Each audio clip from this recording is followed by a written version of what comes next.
Mas, Tom, deixa eu entender, então, como que foi a ideia, então, para esse projeto? Você estava em que fase da sua carreira? Tá. Eu estava na escolinha do professor Raimundo, com o meu João Canabrava lá. Sim, foi lá que lá tudo aconteceu. Lá que começa tudo, né, cara? Lá que depois de 10 anos de busca, saindo do Ceará, pedindo um dinheirinho para pegar uma passagem de um amigo, outro ajudando e se cotizando, e até chegar... 10 anos depois eu aconteço naquele mundo. Mas qual a tua lembrança mais antiga, antes de a gente falar disso, então? A lembrança mais antiga em relação à comédia, que você assistia, que você ouvia? A lembrança mais antiga que eu tenho, que vem assim de imediato na minha cabeça, é eu assistindo na TV em preto e branco Oscarito. É mesmo? E Jerry Lewis também, que aparecia na TV Tupi ali umas imagens. Eu achava, meio que com 10 anos de idade, sem entender muito o que era aquilo, só achava muito engraçado aqueles caras correndo e fazendo caretas, caras e bocas. Então eu tenho essa referência. Aí depois eu começo a entender que Chico Anísio, Renato Aragão são da minha terra e que são os grandes comediantes. Aí 16, 17 anos, desperta essa curiosidade e eu começo a me apresentar na igreja, lendo a homilia da igreja para ouvir minha voz dentro da igreja. Capítulo 8, versículo 5, eu digo, nossa, é aqui mesmo. E li você gostou disso? Gostei daquele microfone, daquela audição ali. E aí todo domingo eu tava lendo e o pessoal elogiando, você tem uma voz boa, cara, parabéns e tal. E aí comecei a fazer parte. Também, né? Gostavam disso. Pra caramba. E todo mundo queria ser sacristão, né? A garotada na época queria ir lá pra igreja ser sacristão e tal. E não cheguei a ser sacristão, mas eu participei do grupo de jovem musical. Eu participava dos Jograis. Jograis, pra quem não sabe essa palavra, é um grupo de jovens que iam cantar nas missas, enfim.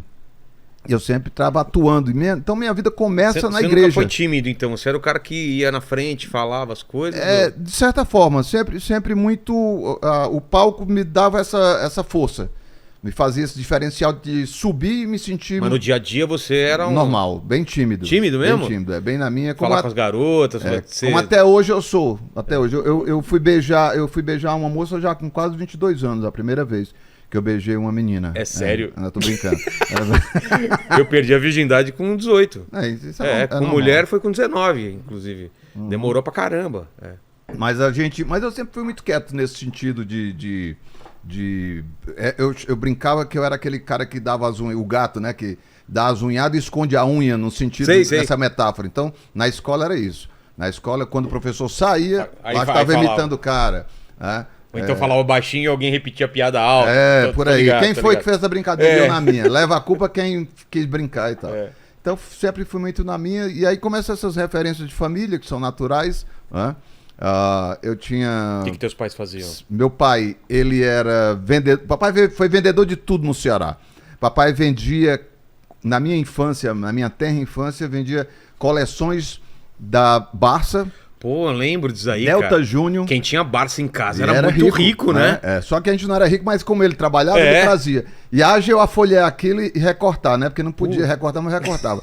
Caríssima Barça, né? Nossa, muito cara. Delta Júnior, Delta La Russe, Mundo da Criança. Sei. Tudo se resumia em livros. E aí você tem uma infância toda de leitura, cara. De estar em contato com isso. Depois o papai passa a trabalhar no Carlos Erba, que foi um grande laboratório.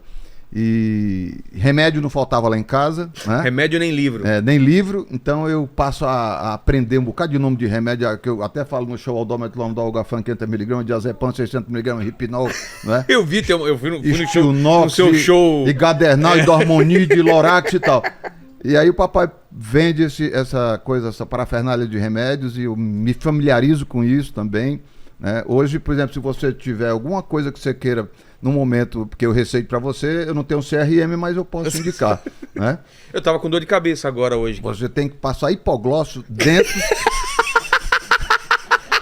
no meio da sua... No tobita lá. Você passa hipoglóssio... Melhora? E se tiver com febre, você põe um alho. Tá bom. Fechou. Que aí já é natural. Mas é isso. Aí depois o papai vai vender seguros, cara. E eu tenho imagens dele assim... Um homem muito bem-humorado. É mesmo? Um cara extrovertido. Mas de contar piadas. Total. É mesmo? Total. Bem melhor do que eu. Eu só sei contar piada no palco. Ele não. Ele era um artista em potencial. É aquele que juntava os amigos para escutar ele contar piada. E aprontou muito e tal.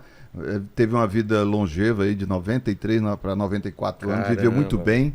Viveu bem até o final? No final da vida, curtindo, tomando seus vinhos comigo e brincando muito. Um cara fabuloso, um homem fabuloso. E que te viu, né? Viu você fazer sua carreira, isso que é importante. E viu o filho, e tem uma frase dele que ele diz no Faustão, numa homenagem que o Fausto faz para mim, que ele diz assim: meu filho, eu me realizo em vendo você hoje sendo esse sucesso. Então, a minha realização está em você. Foi muito bonito, assim, muito lacônico. E eu acredito nisso, né? Quem tem filho sabe que é verdade isso, né? Sem dúvida, sem dúvida. O teu filho realiza é a mesma coisa que você, ou até mais, né? Ou até mais.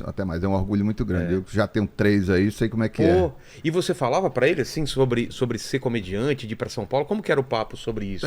Na verdade, eu tenho na minha trajetória de vida, assim, todo mundo tem, eu brinco com isso, quase 8, 10 vidas cada pessoa tem devido ao seu tempo que você vai passando. Se você for buscar a tua infância, porra, um período longo uma da tua vida infância. Inteira. Aí vem a tua juventude, tu conheceu centenas de amigos e tá outra história de vida. Então, assim, com meu pai, a gente tinha uma frase que eu dizia para ele, que era o nosso código, era: papai é meu amigo. Então, assim, antes de mais nada, ele era um grande amigo meu, esse cara. Seu Hugo, né? Que tá no céu, assim, um homem muito, muito especial. E ele, dentro dessa filosofia dele de ser um cara bom vivant, né, eu fui também trazendo esse DNA dele. Muita gente pergunta assim: você é um cara preocupado, Tom? Você é um cara estressado? Eu digo: não. O cara, mas por que não? Eu digo: não é que eu não queira, não. É porque tá no meu DNA. Talvez é uma quietude, um sossego que você traz dentro do teu espírito. Com certeza. De família. Às vezes você não é ansioso, nada? Não, sou de boa. Sou uma bênção, cara. Né? Eu vivo muito tranquilo, durmo bem, faço sexo 3 vezes por mês. Então, assim, eu sou um cara muito de Tudo boa. Isso, cara? Tudo isso. Eu faço esse esforço, sem tomar nada desses bichos potenciais. Aí, nunca tomou uma azulzinha? Não, nunca tomei, você acredita? Tá gaguejando aí. Não, mas é porque eu fui falar progesterona. Progesterona. Tá. A minha testosterona, o último exame que eu fiz, deu 890. Qual que é o ideal? 110 já resolve. O quê? E o meu 890. Então tá bom demais. Eu só não tenho mais filho porque eu fiz vasectomia, dona Iraí.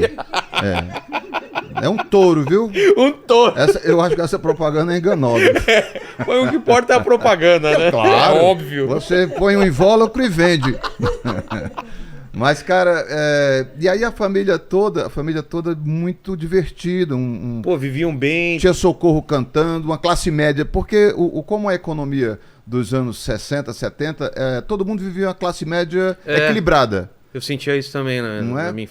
Aonde o que faltava, você poderia ir na farmácia ou na bodega do seu João, ou mesmo lá. Do vizinho, né? Ajudava. Do vizinho, te dar o café, Então vivia nessa coletividade. Todo mundo se ajudava, não é? Então acho que o peso da responsabilidade era meio que dividido. O fiado da bodega, né? Aquele último pagamento que você não fazia, o cara mesmo assim te dava a mercadoria. Então vivia de boa.